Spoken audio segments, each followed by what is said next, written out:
Hi, welcome to another edition of Rock Show Critique and Conversation series. Today we have a special guest, Mr. Eric Gynan from none other than Leaving Eden. Welcome. Hey, how are you? Good to have you on. Been hearing a lot of stuff about this new album you got out here that was released over back in August, it looks like. And we were talking pre-show. You said you have more music coming out shortly, so it should be very awesome. As we were talking about how the albums, it takes a lot of groups nowadays to take anywhere from 3 to 5 years sometimes to release albums, and you guys seem to be churning them out like once a year or so. You were saying, Yeah, sometimes a couple per year, depends. Like we yeah, did the live in lockdown album, and there was two albums released that year, last year I think. And yeah, we have another one that's already done and ready to go. So, and then we will be recording starting very soon our next album. yeah, it sounds So like we you got a lot kind of of, songs, and want to get them all recorded. yeah, yeah. Well, it's good to see bands that can do that. It's awesome. Like I said, you're waiting for some of these major bands out there, and it just seems like they just take forever to release an album if they release one at all. So I think that helps keep things fresh too, and it really, especially nowadays, bands tend to milk albums when they go out on tour now too. And obviously, if you're releasing one every year, you're really changing your live show up frequently because you want to play the new music for everybody. Yes, yes. And that's a process too, because it's got to be well rehearsed and ready to go. So we are always changing our set lists. It's always a lot of work, by keeping it fresh, but it's well worth it. All right. Well, why don't we talk a little bit about the band and how you got formed and when you guys kind of started out there. You were telling me before this, you've got about 11 albums out, man. That's just incredible. You guys were able to put that many albums out in such a short period of time here. If you want to start from like how you guys all met or whatever, that'd be great. Yeah, cool. Leaving Eden, kind of look at it like this whole place is the Garden of Eden, it was at one point, but then got, all corrupt and full of deceit. Wouldn't it be nice to go somewhere else for a little bit? Thus, leaving Eden, right? Wouldn't that be nice? Go somewhere else. Um, yeah, Rick, myself, and Eve were in a band before leaving Eden, the bass player, and he ended up joining Leaving Eden later. And Jake he wanted in on the drums, and he was great, great, great drummer. Alyssa had seen us at a venue, and she came up and I want to be a keyboard player. Okay, cool. Let's see what you got. And then, she was in, which is really cool because you get those extra vocals going on, extra female vocals, extra harmony. It works out really. We all sing, a lot of harmony involved in the music. I always say you can't really put it in a box because there's some folk songs there. There's some dancey kind of songs. Obviously, some heavy stuff, but there's some pop stuff. So it's like an eclectic mix of genres, and so we don't. It's just really whatever we like, and it really comes from somewhere else, and you can hear it, and if you can remember it, because just last night, there was a song. It was like one of the best songs I'd ever heard in my life, and there it is, and I can hear it completely produced, and like the lyrics, everything, but I just couldn't wake up enough to jot it down, and then Mm. I forgot it, you know. But that happens all the time, and sometimes I get it, which is great. All right, yeah. So that brings us basically to the present here. You got the new album that came out in August, So Above, So Below. So how did you come up with the title and or just, and everything with that one? As above, so below. Really kind of meaning, you know, what is there is here, maybe a reflection or whatever. Um, and there was some song like the song Green, that's the single, that I wrote a long time ago and never professionally recorded it or released it or anything. It was a little bit prophetic in a way that the name of the album is Green and the name of the song is Green. And I saw just the lyrics, and the sky turned green in the distance of a dream, just kept going through. And so they had to be in the song, even though I didn't really understand why, but I just felt like it needed to be there. And then, just this year I saw where the sky was green somewhere in the United States, and they had pictures and the sky was completely green, and that was real. So it was kind of like maybe a marker for me, and to just to know that you can connect, as crazy as that sounds. All right. And then also on that new album, you got, you said you mentioned the single Green, and then you also have a version of Working Class Hero, huh? Yes. So Yeah, how did you you want the come? real story? Yeah. You want the real story on that? Yeah. Go ahead. Fill us in on how you came to record that song. It was like an overwhelming feeling, like John Lennon wanted this song recorded with a band, a full band, because the only version I ever heard was with the acoustic guitar. Mhm. So it was just overwhelming to record it. So I'm like, I'll do it. I'll record it. And we ended up getting the rights to put it on the album. Um, I wanted kind of an orchestration of the guitar and bass going through there, along with the keyboards and stuff. But really, it's almost like strings, but the guitar and bass are doing that instead. So it's really cool. Got a heavy edge to it. Um, but then, wouldn't you know, I saw an interview. I don't know, probably a week or two after we recorded it, and it was John Lennon, and they asked him where his songwriting came from, and he said it comes from somewhere else. It's somebody who's passed on, and I just happen to be an open conduit to it, and so that's how they come. I just thought that was ironic that I would see that video and just really feel it, thinking the song had to be recorded. So that's the true story behind that.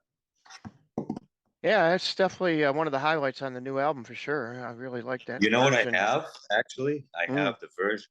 I have the original version, which so it starts with John Lennon singing, and then in the end, and then he cuts out through the whole rest of the song. The drums come in, and the whole Mm. band comes in, and then I bring him back in at the very end of the song as well, with just him in it. And it sounds so cool. I wanted to release that version, but I couldn't because he would actually physically be in the song, and I didn't have the license for that. But I recorded it, and I have it, and I have it's mastered and everything, so I have it. That sounds awesome. Wait, well, now on this album here, you got any more singles that are going to be released off of it or anything? Probably. Um, I know that we have some videos that are waiting to be released. I have two or three music videos. They're already done. I'm just, you know, we're just waiting to release them. So, yeah, it's pretty cool. It hit the top 200 on the Billboard, so that was awesome. Oh, definitely. Now, obviously, I saw that you mentioned how, there's one thing to have the recorded music, but nothing beats playing live for you. What's the situation now for this album? Do you have like a tour lined up, or are you just kind of just playing it by ear right now? Well, on tour right now. We're down south in the United States, I'm not in my. This isn't my space here. Mm. Pardon me. So then we're heading back north in a couple weeks. So we don't stop playing. So you know, I think we just booked like 40 dates just the other day. So they keep coming, and we keep playing, and we never stop because it's what we love to do. But the live show, it's not about, hey, look at me, I'm over here, I'm up on stage. It's about we're all here together, enjoying the moment, because that's all we got is the moment, and we're all here together. So let's have some fun. You know, it's really what it's all about. And then Eve has this energy that she shares with friends, and it's just that connection. So everybody is in it together. This person happens to be dancing. Whatever. I just happen to be playing the guitar. So that energy is that moment in time is worth more than anything. And so you want to have many of those moments, and that's why I love to do it. I've always said leading Eden is best heard and seen live. No matter what, you watch any video or whatever, but you go and experience it, and it's a whole different experience. Yeah, Really try to connect. It's so definitely. fun. So Yeah, I agree. There's nothing like, a live audience and interacting and all that kind of good stuff. It's just you can't beat it because each show is different. You know what I mean? You see some of these bands, the older school bands, a lot of them at least, they go out there and they play the same songs in the same order night after night after night. But you figure it must get pretty old for them, but when you got a fresh set and things are happening and different kinds of venues you probably play from night to night too, which really helps keep things fresh, stuff like that for you. yeah, and I think that really the artists that are on the street, they are the tip of the spear. It's really not the biggest bands in the world. The tip of the spear has always been and will always be those setting the trends with music, and that can only happen from the ground up. You know what I mean? It happens in that kind of what's the word I'm looking for? I forget the word, but um, yeah, Yeah, it's I the way hear it's got you. to happen. Now on the other front, now I see that you are also in another band when you guys are not doing the Leaving Eden thing, Fleetwood Mac tribute band. Yeah, yeah, we did that. We were really doing it for fun. I like Lindsey Buckingham on the guitar, and I always, I couldn't afford a guitar pick when I was a kid. I really couldn't, and I tried everything, and it just never sounded good. So I used my fingers. Uh, and Lindsey Buckingham is a banjo player. I remember, knowing that he was a great guitar player and learning some of the stuff. I'm like, oh, are you kidding me? This guy, I just blows my mind. But he's a banjo player. You play banjo for 50 years, guess what? You're going to be good at picking like that. So that was really interesting for me. And we had covered, a Fleetwood Mac tune, and I always thought that Eve sang it incredible. So we're like, well, let's do this, and we put it together and ran it by some people, and next thing you know, we're playing really big shows with it. It's pretty cool, actually. We're gonna be playing the Casino Ballroom in Hampton Beach. Mm. And that's a famous place where Led Zeppelin played. Yeah. So it's really cool to go there. And yeah, we play, and it's a blast. I had to learn. There's a song that Lindsey Buckingham does called "Big Love." Ever heard of it? Ever heard him do that acoustically? Never heard of the acoustic. No, not the way he. No. Yeah. Check it out if you can search it. It's It's not really. It's just himself. I shouldn't say acoustically, although he is using a classical guitar. But yeah, check that out and check out his picking. Oh my God, this guy is like unbelievable. It's awesome. And so we do it. And it works out great. It really does. We put our own little flair in it, you know. But usually I have Leaving Eden play. I'll have Leaving Eden either open this show or close the show. So Leaving Eden still plays when we do the Fleetwood Mac thing. Oh, cool. And people, it's all the same music. People, the band. Sometimes people are confused. They don't know that we're in both bands. So how many shows do you usually play on the average of the Fleetwood Mac tribute portion? Kind of varies. Yeah, I mean the season really is spring through now. You know, winters are always slower in New England anyway. So we come down, we go and tour down south, get out of the cold for a while, which is awesome. You know, but Yeah. yeah, we do. We probably do 5 to 10 shows a month with that, maybe. Okay. Yeah. Cool. Well, now as far as the touring goes and everything, like obviously that seems to be what you guys are going to be probably working on now. Like you said, you got 40 more dates booked or something like that. Yes. Yeah. We just booked those, and so always playing, you know, and have had a blast doing it all over we've toured in Europe, we've toured in Canada, we've played 47 of the states here in the United States, and just love meeting people. That's the best part of it is making friends that you never possibly could have ever met, or being places that you would never be ever.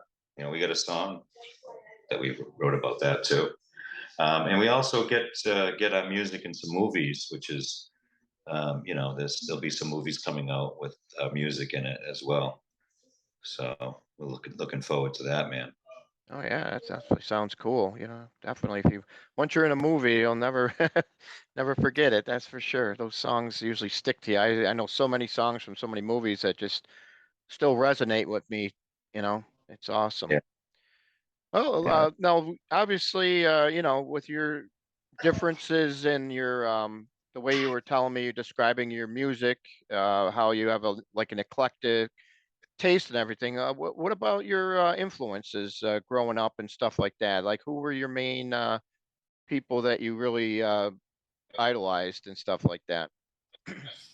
I always listen. I listened to from the beginning of rock and roll on. So I tried to listen to everything, and I think I was influenced by Richie Blackmore, um, and Black Sabbath, um, but also influenced by I don't know, acoustic stuff, Simon and Garfunkel, old Bee Gees stuff. And of course, everything new. I mean, I love everything that you hear on the radio. I love it all. We've played with a lot of these bands, and it's great. It's great recordings. We recorded with Johnny K at least a couple albums, and he did Disturbed, and a lot of bands. We recorded so many bands. He's really one of the biggest out there.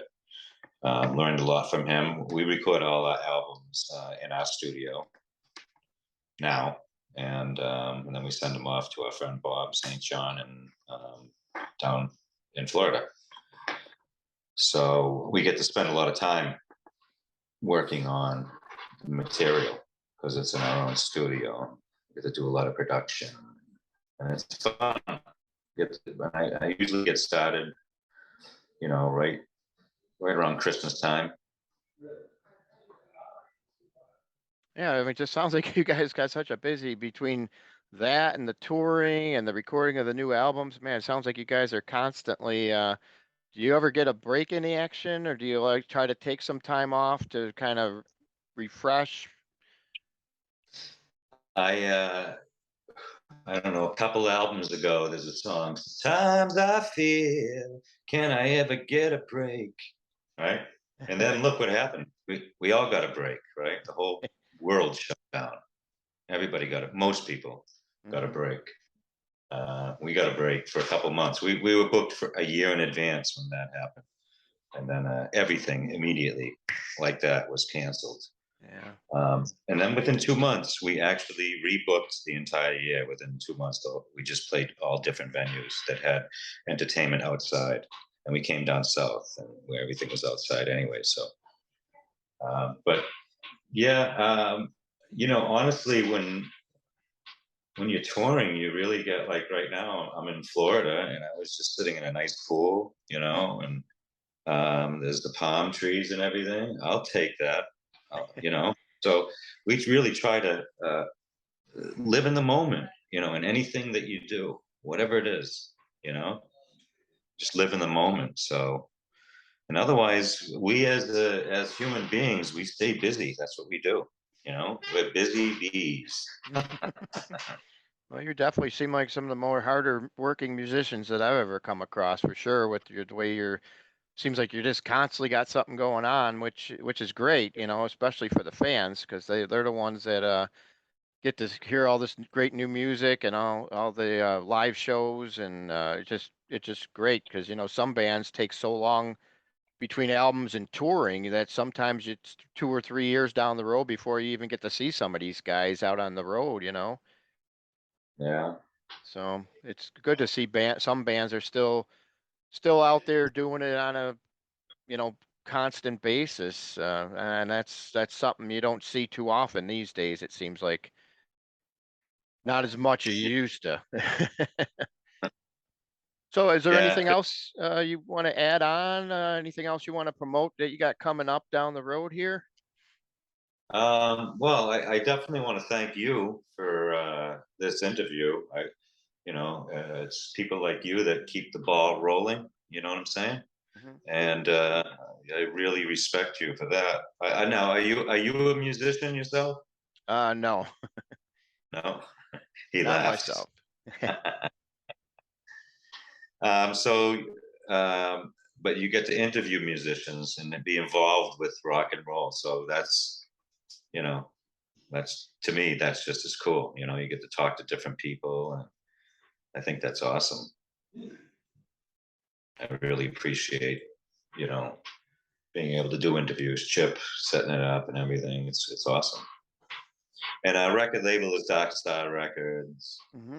Universal, and Sony worldwide distribution. So they do a good job. There's a bunch of other companies that work with us that do that too. Um, but just getting out there and doing it, brother. Our Yeah, motto has always been play anywhere, anyhow, anyway. So as long as we can. As long as we right. can do it, we'll be there. We'll play, and that really has gotten us in many great situations. You know, Yeah, yeah, definitely a great motto to live by. Like you said, it's definitely opened up probably a lot of doors for you that perhaps yeah, if you didn't, you might not have those doors open. So, yeah. We were playing a benefit show, a benefit thing, way up in North Maine somewhere. And we got there, and there's these huge stages, a beautiful sound system, and light. I'm like, wow, this is going to be awesome. And the promoter was there, and he said, he goes, you got what? You think you're playing up there on those stages? He said, you're playing over there, and he points to this little coat rack of a stage over on the oh boy. side. And I'm like, okay, whatever, that's cool, thanks. So we played, and there was like not that many people there at all. You know, almost seemed like a waste of time, but we'll play anywhere, anyhow, anyway. So we did it. We did the show, and then that same guy comes up. He goes, "Wow, you guys are great, man." He goes, "You want to play tomorrow?" And I said, "Sure. What do you got going on?" And then he gets mad. And he said, "What do you mean? What do I got going? You don't know what's going on here. You know how much money I spent in advertising?" He's really like talking to me like I said, "I'm sorry. I'm not. from around here, but I'll play. You know, he said, it was Woodstock. He had Woodstock. I said, like, which Woodstock, the 90s? Or he said, Woodstock, man. He started naming all the bands, Jefferson Starship and Mm. Big Brother and Holding Company and all the. And I said, you got that going on here tomorrow? I said, you want to play or not? So I said, yeah, man, we'll play. So they ended up chauffeuring us around in these like carts, but you know, there was like 15 seats on them, driving us wherever you wanted, backstage. We got to eat with all these cats and, you know, dine with the kings. And to me, it was like, that's where it all started, was Woodstock. So here it is, full circle, and here I am with these guys. And then we got to play on that big stage the next day, and it was awesome. Ah. If I didn't take the gig, it wouldn't have happened, you know? Yeah. So I just felt like I'd tell you that story. Neat. Yeah, that's an awesome story. Cause yeah, weird how they're gonna put you on that small stage and you still ended up playing the big one anyways. That's good.